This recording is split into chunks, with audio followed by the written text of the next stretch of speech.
Et aujourd'hui, avec l'aide d'Allah Tabaraka wa Ta'ala, on va vous parler des mérites des ablutions. Des mérites des ablutions. Alors, tu es très content d'avoir fait tes ablutions. Pourquoi? Parce que dans quelques minutes, tu vas parler avec Allah Tabaraka wa Ta'ala, celui que tu aimes plus que tout au monde. Après avoir terminé tes ablutions, tu n'oublieras pas que notre bien-aimé Muhammad sallallahu alayhi wa sallam nous a enseigné de dire Ashhadu an la ilaha illallah wahdahu la sharika lah wa ashhadu anna Muhammadan abduhu wa rasuluh. En disant ça, subhanallah, les 8 portes du paradis s'ouvrent à toi. Allahu Akbar. C'est rapporté par l'imam Muslim. Et l'imam al-Tirmidhi, il a rajouté de dire Allahumma ja'alni min at-tawabin wa ja'alni min al-mutatahhirin. Oh Allah, fais que je sois de ceux qui se repentent et de ceux qui se purifient.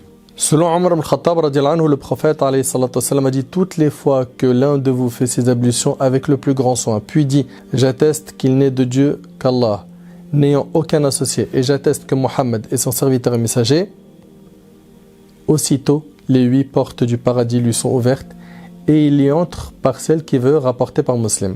At-Tirmidhi a rajouté, à la suite des 2 attestations précédentes, Seigneur Allah, inscris-moi de ceux qui ne cessent de revenir à toi et parmi ceux qui ne cessent de se purifier. Le mérite des ablutions.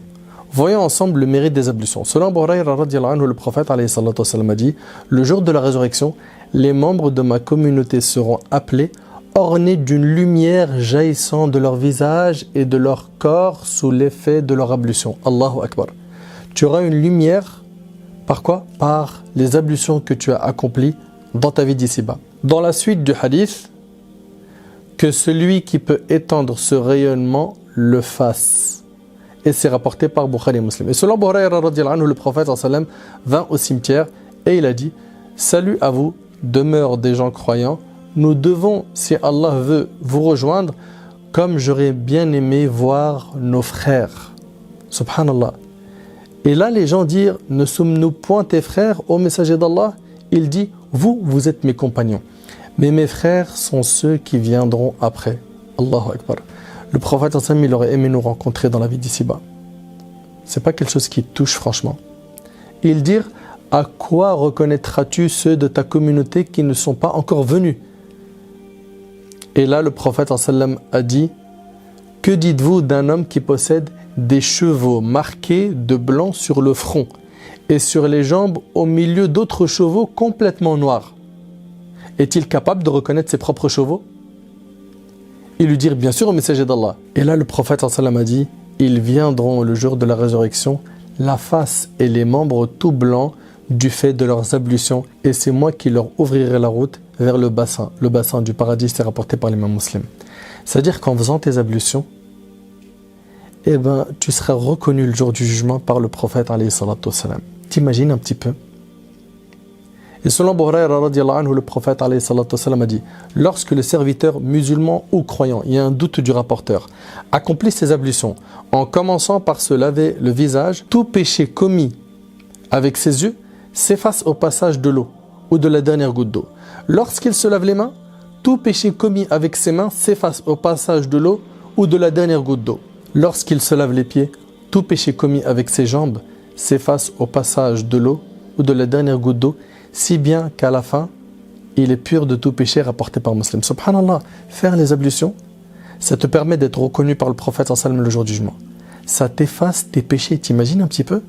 Je veux donc que lorsque tu fais tes ablutions, que tu gardes en tête que tu es en train de faire une adoration qui te rapproche d'Allah Azza wa Jal. Une fois que tu as fait tes ablutions, prie 2 rak'at courtes, histoire de t'échauffer et de détacher les nœuds du diable. Les nœuds du diable. Selon Abu Hurayra radhiyallahu anhu, le prophète sallam a dit le diable fait 3 nœuds sur la nuque de chacun d'entre vous lorsqu'il s'endort. Il frappe alors sur chaque nœud en disant tu as devant toi une nuit longue, alors dors. En fait, il veut te priver de bien. Le diable ne veut pas que tu te lèves pour prier. D'ailleurs, dans un hadith authentique, celui qui ne se lève pas pour prier le matin, le diable urine dans ses oreilles. Tout ça, ça fait partie, comme vous le savez, du raïb, du monde de l'invisible, et on y croit. Pourquoi? Parce que le prophète sallam l'a dit, s'il l'a dit, c'est que c'est vrai. Si le dormeur se réveille en invoquant Allah le Très-Haut, un nœud se défait. Donc il y a 3 nœuds, n'oublie pas. Tu évoques Allah le matin, le premier nœud se défait. S'il fait ses ablutions, un deuxième nœud se défait. Et s'il prie, Tous les nœuds sont alors défaits, si bien qu'au matin, il se trouve plein d'énergie et de bonne humeur. Sinon, il débutera sa journée avec un mauvais état d'âme et paresseux. Et c'est rapporté par Bukhari et Muslim. Tout cela fait partie du ghaib, du monde de l'invisible. On doit y croire car ces informations viennent du prophète sallam. Il y a plein de choses faisant partie du ghaib et on se doit d'y croire, comme l'âme. L'âme qui est à l'intérieur de ton corps. Est-ce que tu la vois? Non. Ça fait partie du monde de l'invisible et tu dois y croire. Tu as terminé de faire tes ablutions. Tu vas maintenant commencer Qiyamul Layl, la prière de nuit. Et c'est ce qu'on verra, Inch'Allah, lors de notre prochaine vidéo.